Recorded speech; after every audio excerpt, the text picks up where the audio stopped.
Sobrang ganda po, kaya po pinili po namin ngayong gabi kasi basta maganda po yung place, yung light, gano'n. Kasi tahimik yung lugar, tapos hindi ganun kabanas dito lad sa bayan. This place po, it's giving off a natural vibe since natural din po yung air dito and it's an open area. Ako po si Palmark Valdewesa, ang may-ari ng Caribbean Hive 2. Maganda pong location, along the highway lang po siya. Ano daw po pala ito? Encantadia daw po pala itong place nyo. Madami po pala dito sa Greg. Ginawa pa nga po ako si Imaw. Kaya binabalkan yung place dito gawa ng sobrang presko, nakakatanggal po talaga ng stress dito. Bale, nangyari ito nung pandemic. So, lahat ay walang trabaho. Pero gustong magnegosyo. So, doon ako na-trigger magsimula. So, kahit hindi ko alam kung ano yung ginagawa ko. So, hanggang sa magpatuloy-tuloy na. Open po kami Lunes hanggang Linggo mula 8 a.m. hanggang 11 p.m.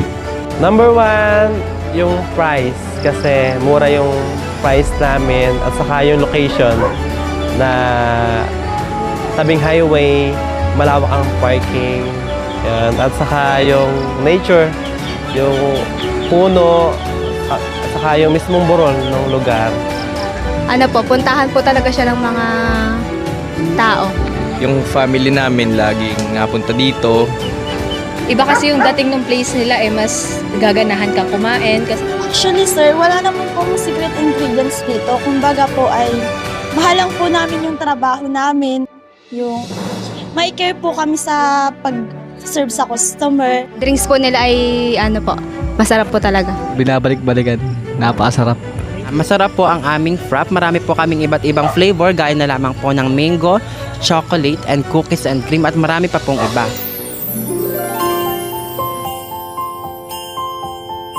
Filipino food, saka yung mga frap, coffee, and milk tea. So, it's combination na makikita mo sa iba't ibang resto na usually. So, tuwing may ganong, kung ano man yung problema, basta sinusolusyonan ko agad, on the spot. So, kahit ano siya, kasi lahat naman may paraan talaga. Action lang agad. Nagtrabaho ako sa hotel, and then sa barko, then pandemic nga. Then, yun, nag-business na lang ako. Nagpunta po kami dito ngayon para po i-celebrate yung aking birthday. Yung family ko po. Actually po, nakapunta na po ako dito. Last year po ata. Then, nirecommend ko po sa family ko na pumunta po dito kasi nakaka-relax po talaga.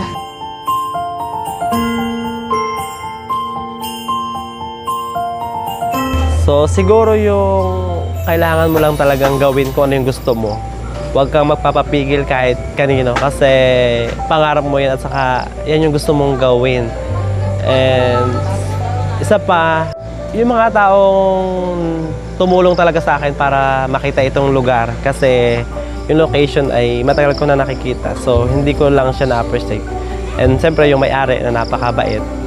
Then, yung pamilya ko na sumusuporta kahit minsan hindi nila ako naiintindihan sa ginagawa. At siyempre sa Diyos kasi hindi ko naman alam yung ginagawa ko. Pero utay-utay may nangyayari.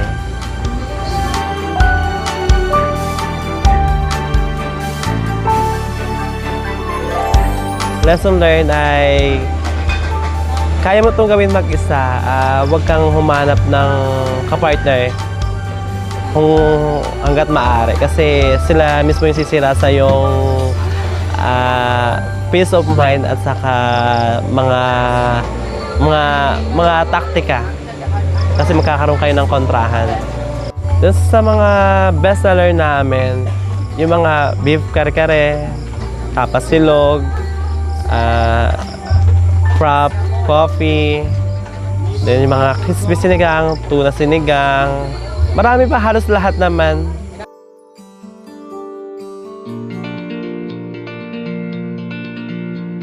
Dito po sa Caribbean Hive ay marami po kaming maipagmamalaking pagkain at saka po mga drinks. Ano po, caramel macchiato. Opo, super sulit at very affordable po sa price. 10 out of 10. Opo, 10 out of 10. Solid, solid. Nakakaantok na nga po eh. Kanina pa po kami dito, di na nga po kami makangat.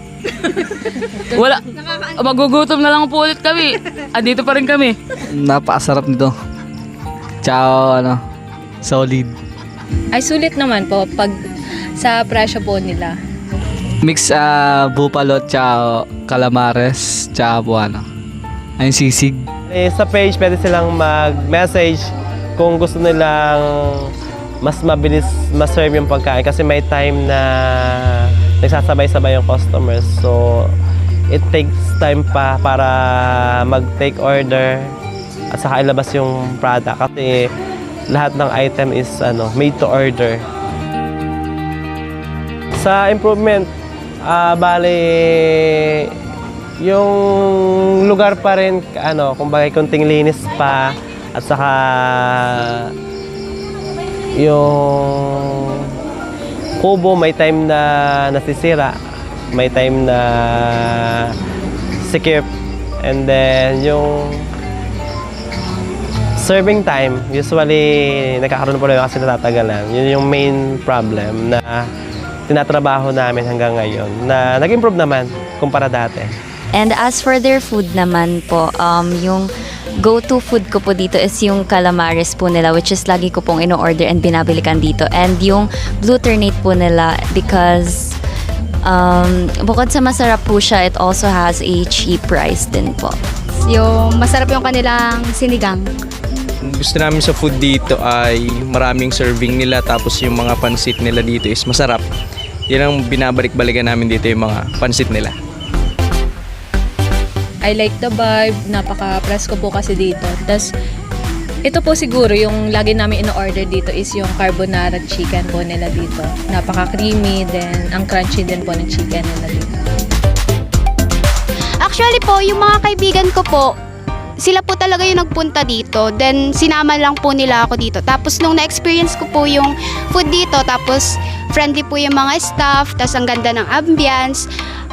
Parang pinatry ko na rin po sa iba.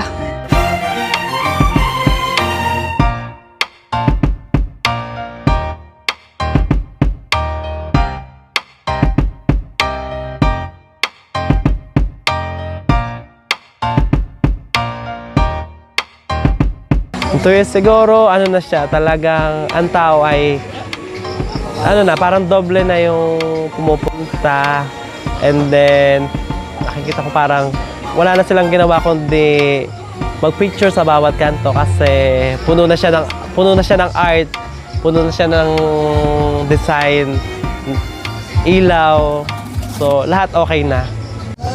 Gusto namin po maayos yung serve namin, maganda yung pag-prepare para magustuhan po ng customer.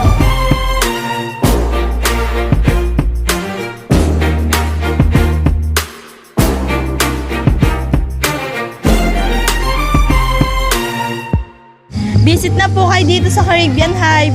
Maganda po ambience dito and fresh air. Opo, nakaka-relax po dito pag stress kayo. Yes po. Dito lang po kayo pumunta sa Caribbean Hive 2. Sama nyo po yung family nyo, yung jowa nyo, mag-enjoy po kayo dito.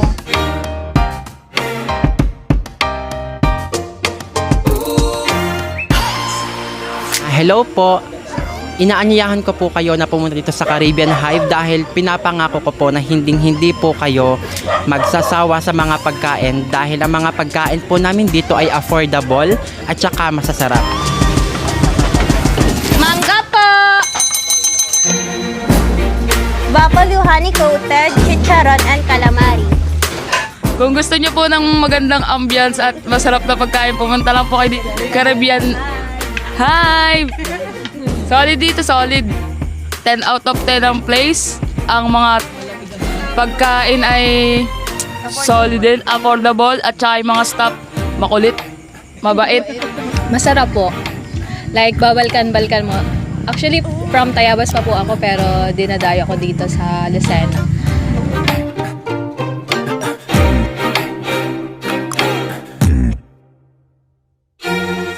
Hindi naman siya pricey, sakto lang yung lasa niya dun sa presyo niya.